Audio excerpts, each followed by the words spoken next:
Hello everybody.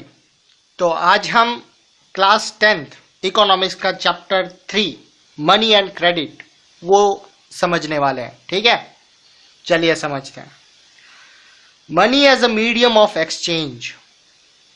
Student ये line याद रखना, ये कॉमनली पूरे चैप्टर में हर एक जगह पे यूज होगी और मनी की डेफिनेशन के लिए भी काफी जरूरी है।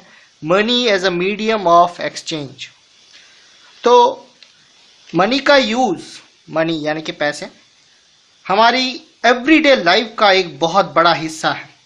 हमने चारों तरफ देखिए, आप किसी एक दिन में पैसों से जुड़े कई ट्रांजैक्शंस की पहचान कर सकते हैं।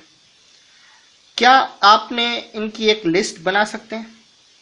बहुत से ट्रांजैक्शंस यानी कि लेन देन में आप देखेंगे कि पैसों के जरिए, मनी के जरिए गुड्स खरीदी और बेची जा रही है।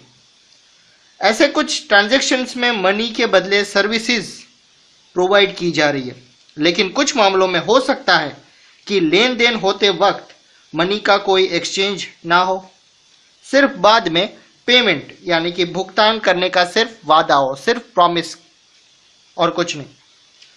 क्या आपने कभी सोचा है कि खरीदारी मनी के जरिए क्यों होती है? जो भी खरीदारी हम करते हैं वो पैसों के जरिए क्यों होती है? रीजन बहुत सिंपल है। जिस व्यक्ति के पास पैसा है वो उसका उपयोग किसी भी कमोडिटी यानी कि गुड्स, कोई भी वस्तु या सर्विसेज खरीदने के लिए आसानी से कर सकता है। इसलिए हर कोई मनी के रूप में पेमेंट्स लेना पसंद करता है। फिर उस पैसों का इस्तेमाल अपनी जरूरत की चीजें खरीदने के लिए करता है। एक जूता बनाने वाला यानी कि एक शू मैन्युफैक्चरर का एग्जाम्पल देखते हैं। वो बाजार में जूते बेचकर वीट खरीदना चाहता है। जूता बनाने वाला पहले जूतों के बदले मनी प्राप्त करेगा या उसे पैसे मिलेंगे और फिर उस मनी का इस्तेमाल वो वीट खरीदने में करेगा। जरा सोचिए कि शू मैन्युफैक्चरर अगर बिना पैसे या बिना मनी का इस्तेमाल किए जूते का वीट से एक्सचेंज करता तो उसे कितनी प्रॉब्लम्स होती। उसे वीट उगाने वाले ऐसे किसान को खोजना पड़ता जो ना सिर्फ वीट यानी कि गेहूं बेचना चाहता है बल्कि साथ ही में वो जूते भी खरीदना चाहता हो। यानी दोनों पार्टीज एक दूसरे से चीजें खरीदने और बेचने पर सहमति रखती हो। इसे डबल कोइंसिडेंट ऑफ वांट्स कहा जाता है, यानी कि दोनों की जो प्रॉब्लम है वो सेम होनी चाहिए। एक व्यक्ति जो वस्तु बेचने की इच्छा रखता है वही चीज दूसरा व्यक्ति खरीदने की भी इच्छा रखता हो। इस बार्टर सिस्टम में, बार्टर सिस्टम यानी कि वस्तु के बदले वस्तु, यानी कि पैसों की कोई जरूरत नहीं है।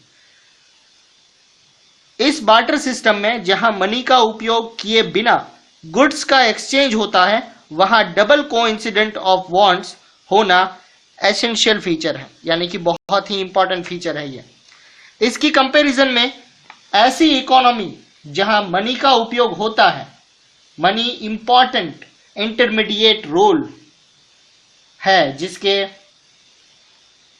वो दे सके जरूरतों के डबल कोइंसिडेंट को खत्म कर देती है। यानी कि अगर पैसा है तो ये डबल कोइंसिडेंट ऑफ वांट्स वाली कोई फैसिलिटी या कोई भी सिचुएशन क्रिएट नहीं होगी। फिर शू मैन्युफैक्चर के लिए जरूरी नहीं रह जाता कि वो ऐसे फार्मर को ढूंढे जो ना सिर्फ उसके जूते खरीदे बल्कि साथ ही में उसके वीट भी बेचे। उसे तो बस सिर्फ अपने जूतों के लिए एक खरीदार ढूंढना पड़ता है, यानी कि एक कस्टमर ढूंढना पड़ता है। एक बार उसने जूते पैसों में कन्वर्ट कर लिए तो बाजार में वीट या दूसरी कोई भी वस्तु वो खरीद सकता है, क्योंकि मनी एक्सचेंज प्रोसेस में इंटरमीडिएट का काम करती है, यानी कि मध्यस्थी, वो बीच में रहने का काम करती है। इसे मीडियम ऑफ एक्सचेंज कहा जाता है। नेक्स्ट टॉपिक है मॉडर्न फॉर्म्स ऑफ मनी। हमने देखा है कि मनी एक ऐसी चीज है जो ट्रांजैक्शंस में एक्सचेंज का मीडियम बन सकती है, यानी money is a something that can act as a medium of exchange in transactions. Coins के चलन से पहले तरह तरह की चीजें पैसों के रूप में, मनी के रूप में इस्तेमाल की जाती थी। For example, very early ages Indians grains और कैटल्स का मनी के रूप में इस्तेमाल करते थे। इसके बाद सोना, चांदी और कॉपर जैसी मेटालिक कॉइन्स का भी चलन हुआ, जिसका चलन लास्ट सेंचुरी तक चला रहा। नेक्स्ट यहां पे एक टॉपिक दिया है currency. Modern forms of money में करेंसी, कागज के नोट और सिक्के शामिल। वो चीजें जो पहले मनी के रूप में उपयोग की जाती थी, उसके विपरीत, उससे बिल्कुल अलग मॉडर्न करेंसी प्रेशियस मेटल्स जैसे सोना, चांदी और कॉपर के बने सिक्कों से नहीं बनती है। ग्रेन्स एंड कैटल की तरह वो डेली की चीजें भी नहीं है। मॉडर्न करेंसी का एक तरह को अपना कोई इस्तेमाल नहीं है। फिर इसे मीडियम ऑफ एक्सचेंज की तरफ से एक्सेप्टेड किया जाता है।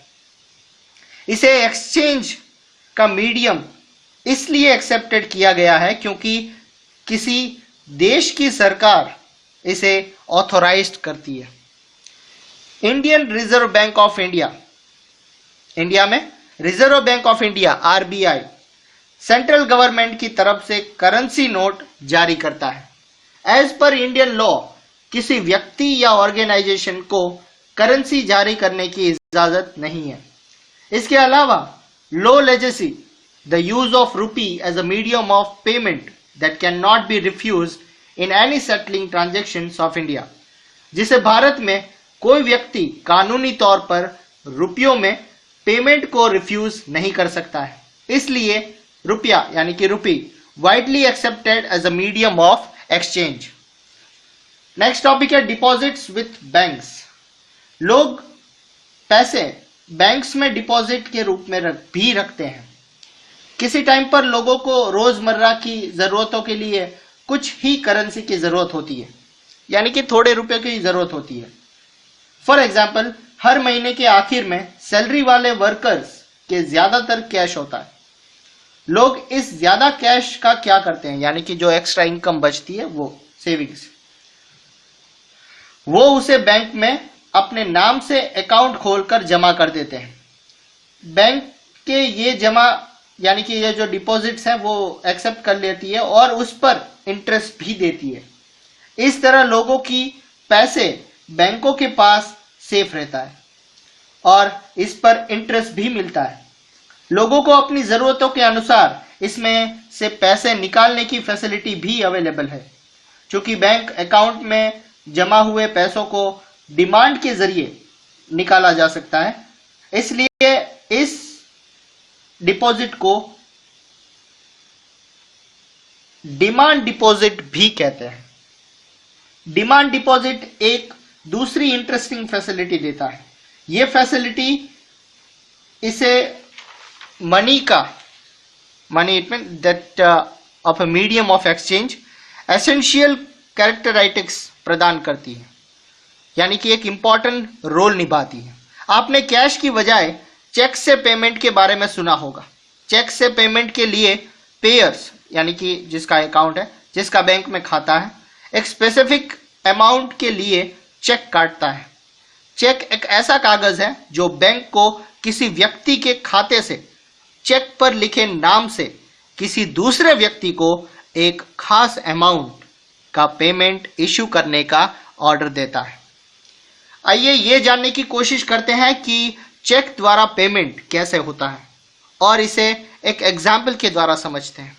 एक शू मेकर एम सलीम को लेदर सप्लायर को पेमेंट करना है और इसके लिए वो एक स्पेसिफिक अमाउंट का चेक लिखता है, यानी शू मेकर अपने बैंक को लेदर सप्लायर को ये अमाउंट देने का आदेश देता है। लेदर सप्लायर ये चेक लेकर अपने बैंक अकाउंट में जमा कर देता है। मनी एक बैंक अकाउंट से दूसरे बैंक अकाउंट में कुछ ही दिनों में ट्रांसफर हो जाता है। ये ट्रांजैक्शन बिना कैश पेमेंट के पूरा हो जाता है।